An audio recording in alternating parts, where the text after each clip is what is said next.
Right, no messing around. Into part 3. This is the this is where the season. So the season could definitely be, if you had to really break it down. Forget I know I'm doing this in 5 parts, but this is when it all changed for sure. Great Britain.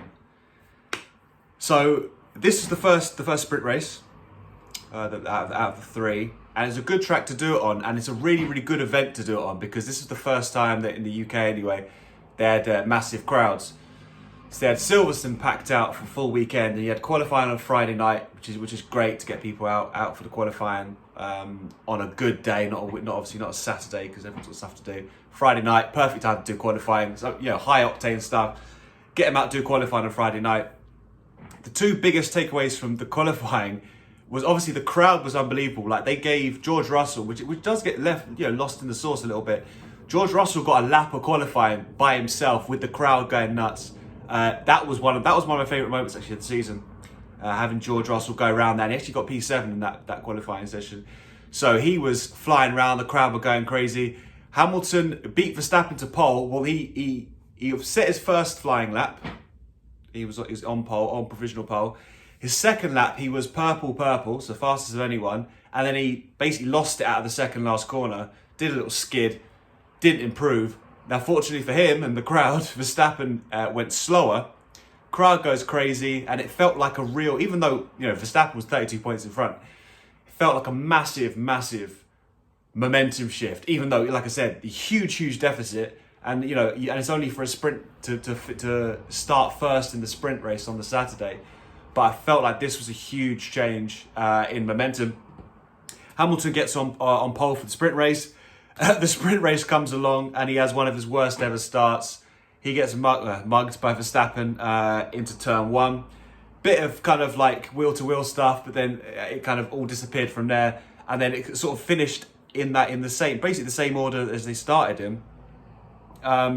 Bit of weaving from Max. That's you're going to see that later on in the season. And Perez managed to spin off in that sprint race as well. So despite the fact Hamilton closed up, Verstappen starts on pole for the actual main race. I thought it was pretty interesting because I've noticed a few things this season, and it's the how long they've waited on the start line, because normally I guess it's Mercedes at the front, and you're sitting there waiting for everyone to come up at the back. Sometimes it's a long time, sometimes it's not so long. And I remember Martin Brundle saying that they used to get penalised if they went over 30 seconds back in the day, back in his day in the 90s and the 80s.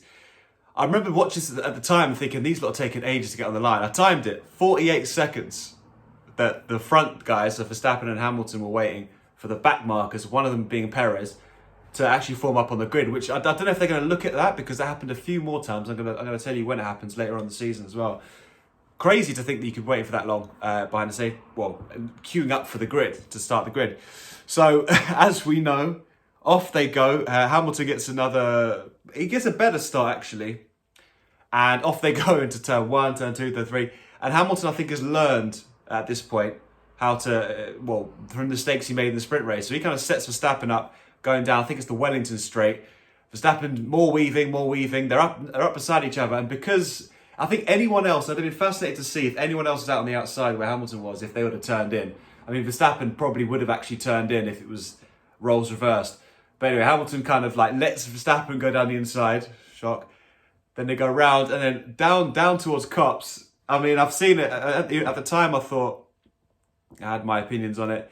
I mean, I've watched it again and again. Hamilton, like, the number one thing is Hamilton's missed the apex. That's the reason why there's contact is Hamilton's missed the apex. So if Hamilton makes the apex, then it's down to, I guess, both of them to avoid contact. But the reason why there was contact primarily is because Hamilton misses the apex. If Hamilton hits the apex, then at least you've got a decision. Verstappen has to really cut across, or Hamilton really has to drift. But that was the reason, and that's why he got a penalty. 10 seconds. I mean, at the time, I think they probably took Verstappen's end result, him being in the hospital, I guess, or him being in the wall and out of the race, into effect. But I think overall, like, it's about right. I definitely, obviously, I don't agree with most of the Red Bull nonsense during the race, after the race, saying he did it on purpose. It's just like, come on, guys, like, on purpose. Like, the idea that Hamilton would put Verstappen in the wall in that corner on purpose is ridiculous. And obviously, all the lengths they went to afterwards to try and prove it was even more stupid. But I think that was an interesting penalty. Obviously, Hamilton did overcome it. He ended up winning the race anyway.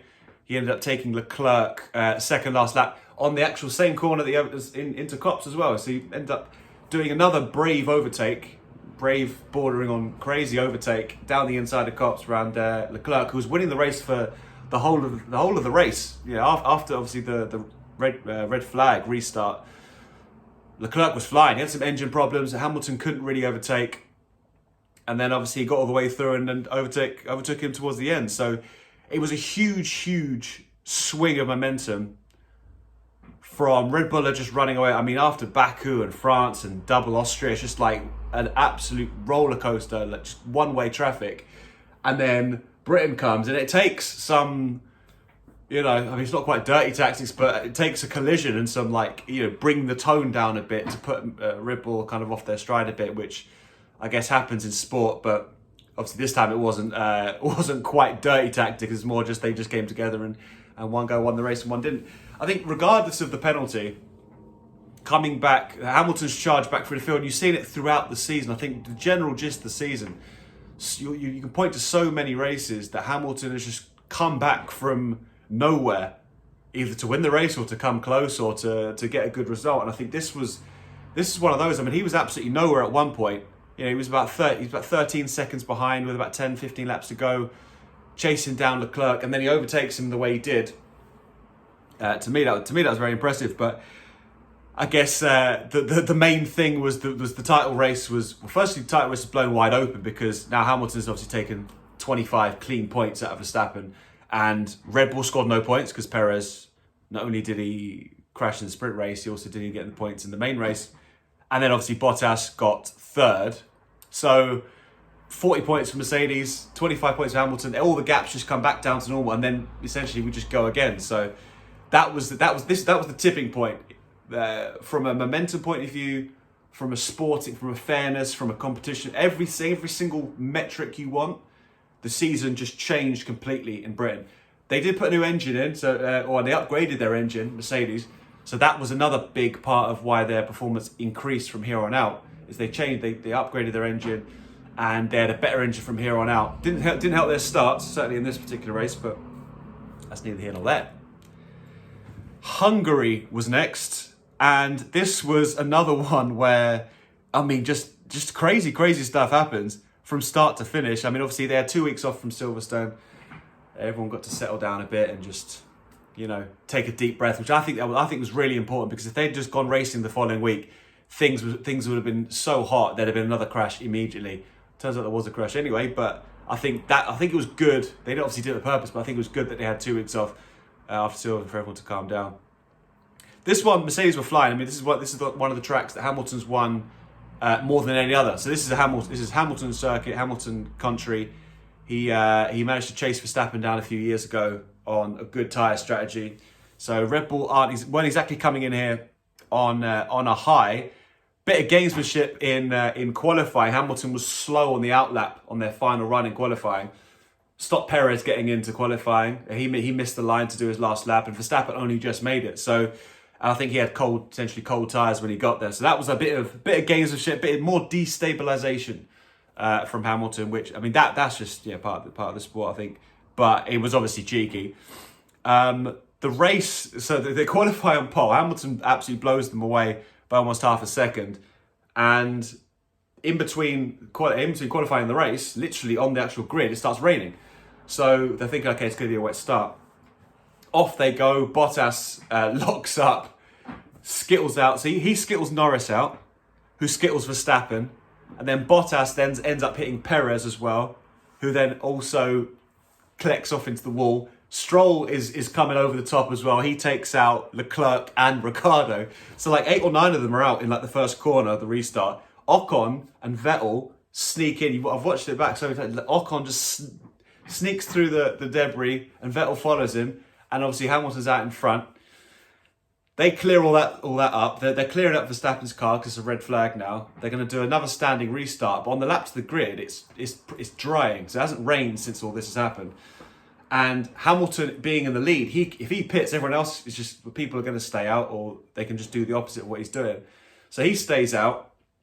obviously you can't talk to the driver, so the team can't tell him, no, he's come in. So he stays out, and everybody, all other cars, go and pit for slick tyres. So he's there on intermediate tyres on the grid by himself. I mean, this is one of those like crazy moments that we're always going to forget because of what happened at Abu Dhabi and what happened everywhere else.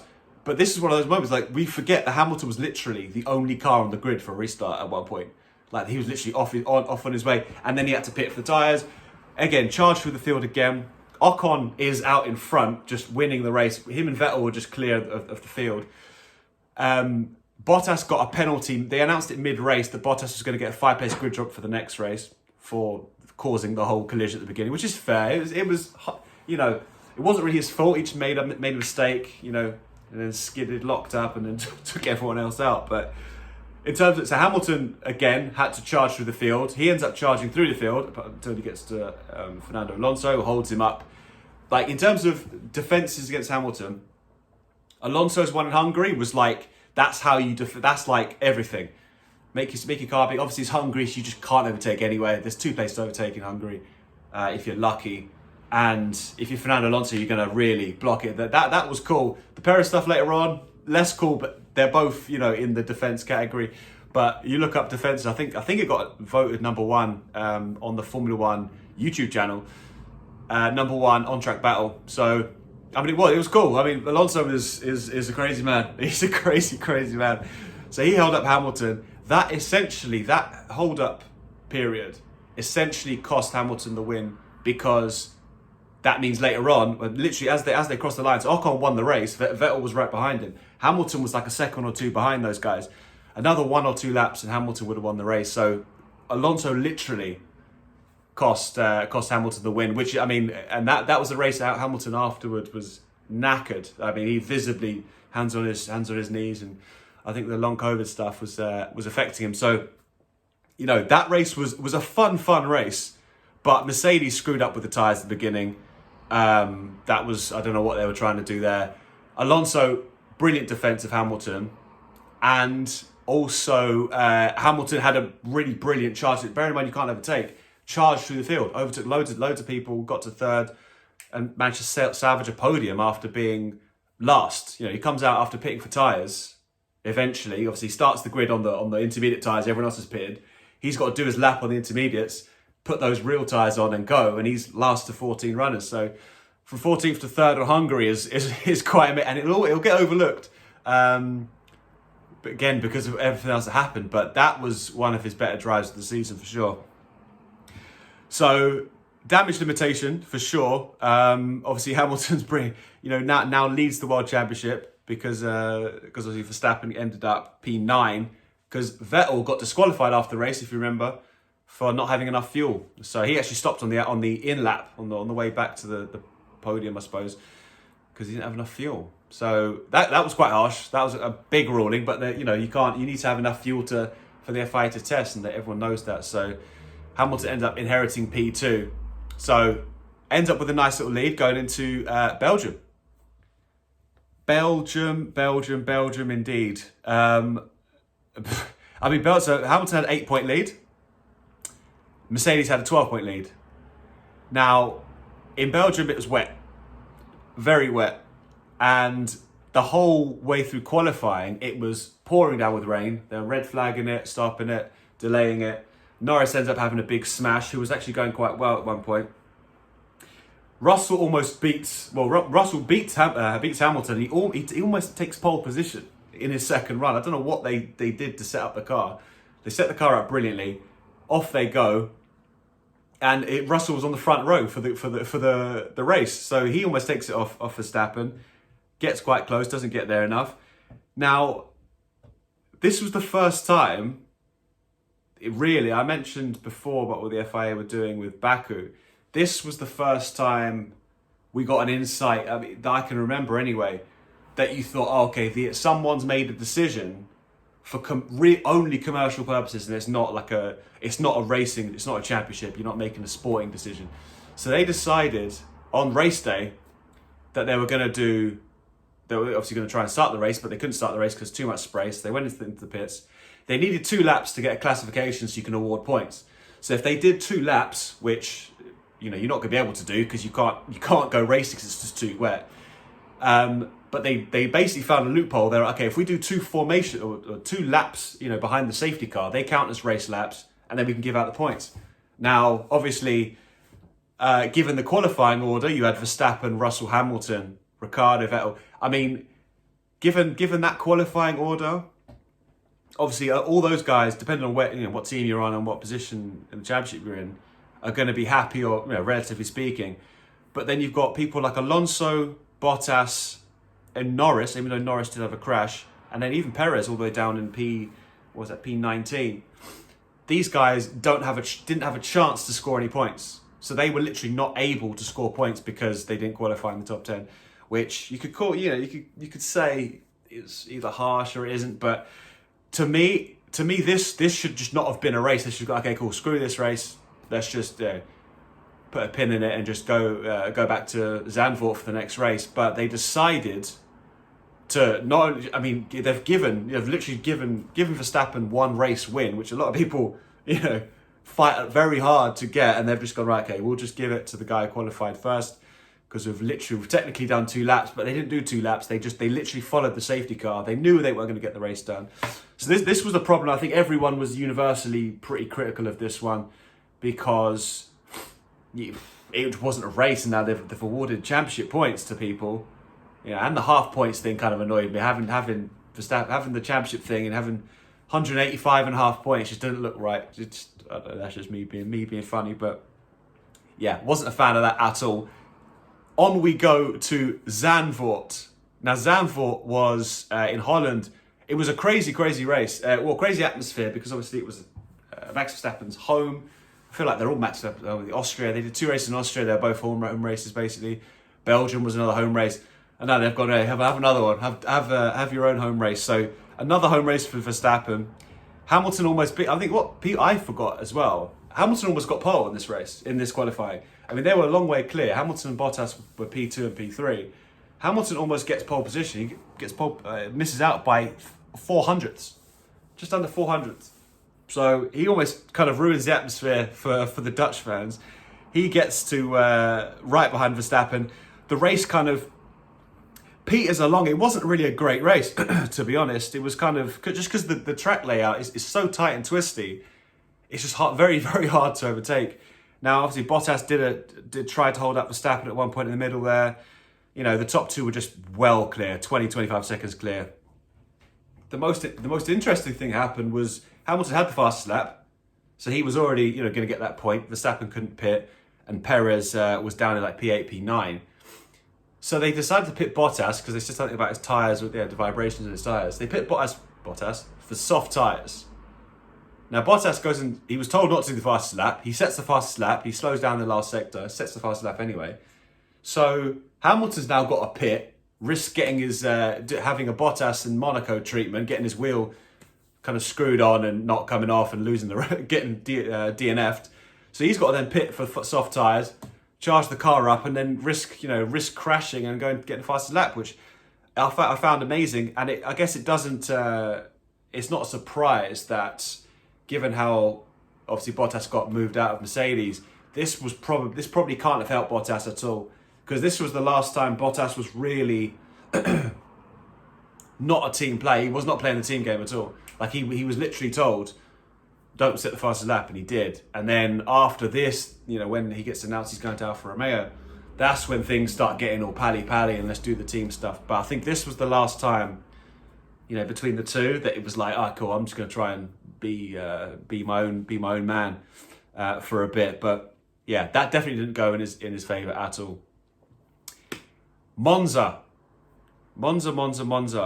This was a fun one, actually. They're all fun ones at this point in the season. But Monza was great, just because, like I mentioned a minute ago, Bottas got announced to Alfa Romeo and George Russell got announced to Mercedes. So Mercedes were well on top throughout the weekend. Bottas actually snuck pole off Hamilton. Verstappen was 4 tenths back. He almost got beaten by both the McLarens. So Ricciardo and Norris almost beat Verstappen. Bottas was announced that he was going to take a new engine, so he's going to start at the back for the race. So even because he's on pole position for the sprint race, he can obviously take points off Verstappen and get points from Mercedes. Now, the fact that he was able to do that is, I guess, is a good thing, because you don't want him starting last for the sprint race, and it wouldn't make sense to start back for the sprint race. Sprint race comes along. Hamilton gets another, at this point, customary terrible start. He ends up back in P5, and he can't overtake Norris anymore, because the way the Monza track is laid out, and obviously the McLaren had a very, very good straight line speed, so he was kind of screwed there. Bottas held back Verstappen, but Verstappen wasn't able to overtake Bottas in that particular race, the sprint. And then, given the fact he's going to start all the way at the back, you're looking at the sprint race, the actual race on Sunday, and it's Verstappen on pole with Ricciardo next to him, and you're thinking, okay, off goes Verstappen, he's going to win this race by like 5 minutes. Didn't end up that way. Ricciardo ends up doing them on the line. Hamilton ends up getting a good start. They end up going wheel to wheel with Verstappen. Verstappen does an Imola and kind of leads him off the track. I mean, the little chicane there, you can't really overtake in that chicane unless you're really, really much faster. And if you're going to get to Verstappen, he's going to walk you to the outside anyway. So it was hard by Verstappen for sure. Same as Imola, but there's nothing in that. Then Bottas is charging through from all the way from the back, and then the 2 pit stops is where everything changed. So Verstappen had an 11-second pit stop, so he was all the way back. And then Hamilton on the very next lap had a slow pit stop. Hamilton comes out the pits. They try and, Verstappen tries to go around the outside of the first chicane to turn 1 and 2. And he's on the outside and he should back out of it, but it's Max Verstappen. So he goes straight across the sausage curbs. And then because the curbs are obviously, he's going to bounce the car off it. That's why he ends up on top of Hamilton's car. And Halo, I don't know about saving his life, but it's certainly saved Hamilton from getting whacked in the head by a Formula One car. So again, if there's Halo has been proven for years and years now, but another example of Halo doing its job. So Verstappen ends up petulantly, he's probably already angry because he had a bad pit stop and he was obviously couldn't get past. Goes around the outside where you shouldn't do. Didn't back out. Hamilton could have given him room for sure. You got to play both sides. Hamilton, I mean, if it wasn't Verstappen, if it was anyone else, you could give him more room. But Verstappen, there was a point where Verstappen should be backing out, and he just didn't choose to do that. So he goes straight across. He ends up getting a 3-place grid penalty because they're both out of the race. He gets a 3-place grid penalty for Russia. So that was kind of like no harm. I mean, not no harm, no foul, because they both were out of the race, and Hamilton would have finished above Verstappen because Hamilton had a much faster car that particular race. Now, bear in mind, none of that ended up happening. Ricciardo was already out in front, so Ricciardo was already looking good to win this race anyway. So after all of that, Ricciardo's cruising, he's kind of hanging on with Norris behind him, and Leclerc's in there as well. Perez is charging through, Sainz is charging through. I mean, Bottas could have won the race. There's a few opportunities that Bottas should have just jumped in front of the guy he was behind. I think just before one of the pit stops, Bottas is kind of like not being aggressive enough. If he was aggressive enough, he could have got past and he could have chased down Norris and Ricciardo. But the only 1-2 of the season, Ricciardo and Norris got a 1-2 from McLaren in Monza. Again, I mean, Gasly won the year before, so Monza's always good racing, just because I think when the faster the circuit is often really good, because once you get up to top speeds, the best cars really maximise it, and if they're out of position, you get some interesting ones. And obviously, if the two title challengers crash into each other, that's always good for viewing. But I think this was the particular one where it keeps ramping up. The pressure keeps ramping up on both Hamilton and Verstappen, and it ends up being a really bad weekend overall for Mercedes, because they had a much better car and they were in a really good position. Now, they took an engine penalty with Bottas, and then Hamilton was taken out by Verstappen. So I think overall it was one of those that Red Bull would have expected to be much further behind, or they'd have expected to be behind full stop. So Max ended up coming out of this 5 points in the lead. Mercedes led by 18, mainly because obviously Verstappen was out of the race. And Bottas managed to beat Perez in that particular one. So it was one of those where, on paper, you look at it, Verstappen, Hamilton, no points lost in their fight, and obviously Mercedes have increased it. But if you think about where Mercedes should have been, given that Hamilton was P2 after qualifying, and Bottas was going to take an entry penalty anyway. So in theory, if they'd all got off the line and did what they're supposed to do, they would have inverted Hamilton and Bottas. Hamilton would have started on pole position for the actual race itself, and then who knows what would have happened there. But yeah, ifs, buts, and maybes. I think, yeah, a really fun section. This is where the season starts to get kind of like niggly and tense. But yeah, I'll be back very soon for the next part.